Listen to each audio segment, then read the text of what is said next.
約翰一書第3章，你哋看天堂嘅阿爸樣板像我哋，甚至稱我哋做上帝嘅子女。事實上，我哋就係佢嘅子女。世界人所以唔識我哋，係因為佢哋唔識上帝。親愛嘅朋友話，一下我哋係上帝嘅子女，將來會變做樣板，很忙顯明，仲係我哋啲基督顯現嘅事，我哋全部會倡議，因為我哋會看到佢嘅真相。每一個盼望基督顯現嘅人，就保持自家嘅純潔，像基督係純潔嘅一樣。所有犯罪嘅人，就係違背上帝嘅法律，因為罪就係違背法律。你哋啲基督顯現嘅目的係為除掉人嘅罪。佢自家並無罪，所以一切生在基督生命地位嘅人，就唔繼續犯罪。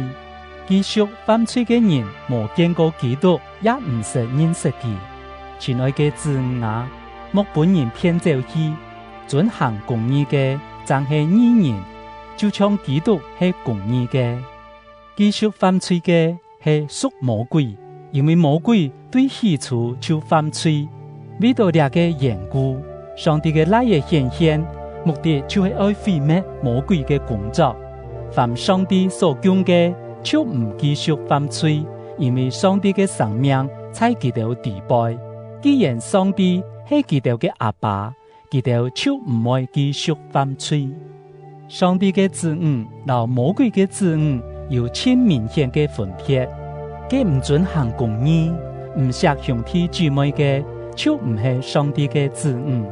你哋對於開始所談到嘅道理就係，我哋愛彼此相惜。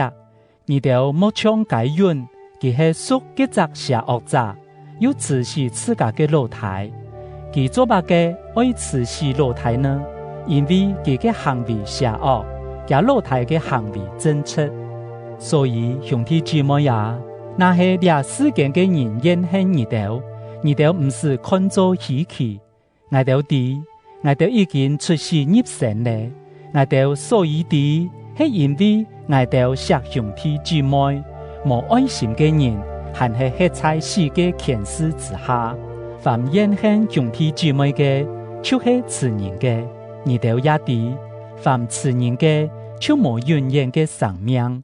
基督為到我哋犧牲生命，對呢點，我哋就啲把佢按到愛心，按樣，我哋也應該為到兄弟姊妹犧牲生命。嘅有世上財寶嘅人，看到自家嘅兄弟姊妹有欠缺，竟然硬心唔答佢，按樣辦講佢敬愛上帝呢？親愛嘅子女啊，我哋相識，莫單槍用再講，應該用真實嘅愛心和行動來證明。